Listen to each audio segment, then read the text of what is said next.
He told her that her papers belonged to him, that because he was the one who had filed for her, he could simply unfile with one phone call, that if she ever left or ever told anyone what happened behind their door, he would have her deported and she would never see her children again. He was lying, not about the cruelty, but about the power, because there is a law in this country written for exactly this moment, written to take that power out of his hands, and most of the people it could protect have never even heard its name. I'm Kate Lincoln-Goldfinch, and in my years as an immigration attorney, I've sat with many people who were told that same lie. So I want to be careful and clear with you today. I am not here to tell you to do anything this minute. I'm here so that you know this path exists because you cannot choose an option you have never been told about. The law is called VAWA, and it may be the most misunderstood protection in all of immigration. Let us clear up the biggest misunderstanding first. Despite the name, the Violence Against Women Act is not only for women. It is written to be gender neutral, and men qualify under it too every day. And it is not a lawsuit. You are not dragging your abuser into a courtroom. VAWA is a petition you file for yourself. That is why it's called a self-petition. You are not asking the person who hurt you for anything. You are going around them entirely. So who can use it? VAWA is for certain people abused by a family member who holds immigration power over them. If you're the spouse of a United States citizen or a green card holder who has abused you, you may qualify. If you're the child of an abusive citizen or resident parent, you may qualify. And if you are the parent of an abusive United States citizen son or daughter who's at least 21, you may qualify too. The thread connecting all of them is the same. The abuser had status and used it as a leash. And here's something that stops far too many people before they even start. You may still qualify even if the relationship is already over. If you have divorced within roughly the last 2 years and the abuse was connected to the end of the marriage, you may still be able to file. The same can be true if your abuser passed away within the last 2 years or if they lost their own immigration status because of the domestic violence. These timing rules are specific and worth confirming with an attorney, but do not assume that leaving or being left closed the door. For a great many people, it's still open.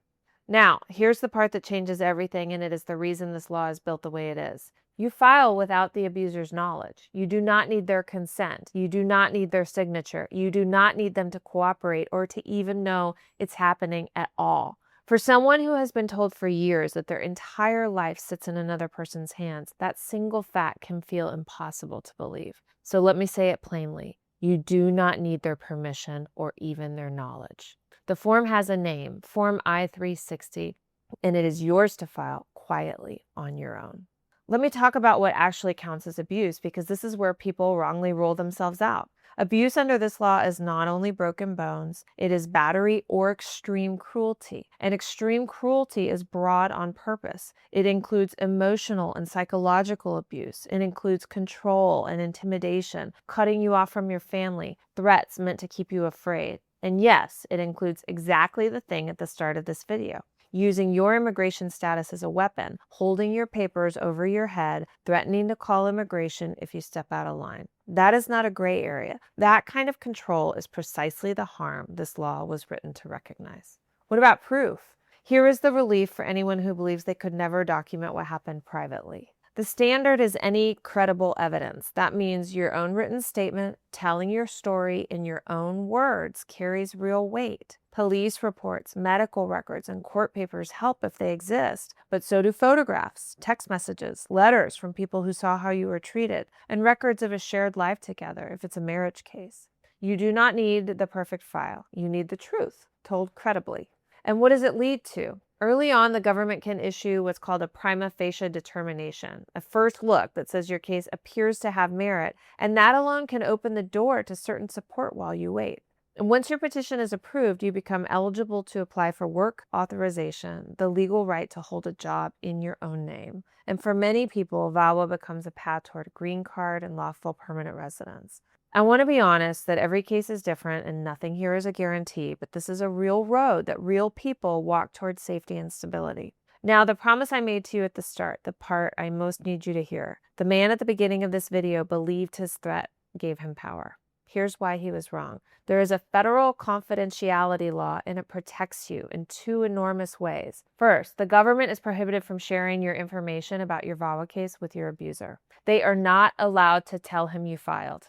Second, the government is not allowed to deny your case based only on what the abuser says about you, because of course an abuser will lie to keep control. And an official who breaks that confidentiality can face a real financial penalty for each violation. Read that back. The law makes it illegal to tell your abuser. The one weapon he believed he held, the phone call, the threat, the papers, is the exact weapon this law was built to take away from him. I need to pause on your safety because paperwork is always slower than danger. If you are in harm right now, you do not have to wait for any petition to be safe. You can reach the National Domestic Violence Hotline at 1-800-799-7233. It is free, it is confidential, and it runs 24 hours a day. And they can talk with you about a safety plan in many languages, whatever your immigration status is. And please, look into all of this on a device your abuser cannot see. Your safety today comes before any form.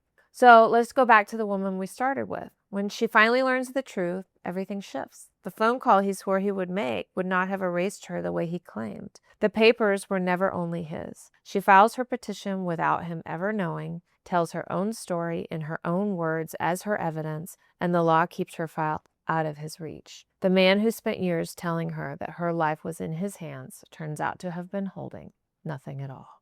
If this helped, watch my video comparing VAWA and the U visa and my video on the path from a VAWA case to a green card. If any of this sounds like your life, talk to an immigration attorney confidentially about your specific case. I am Kate Lincoln-Goldfinch, and my team and I help immigrant families every day. You are not as trapped as you have been told.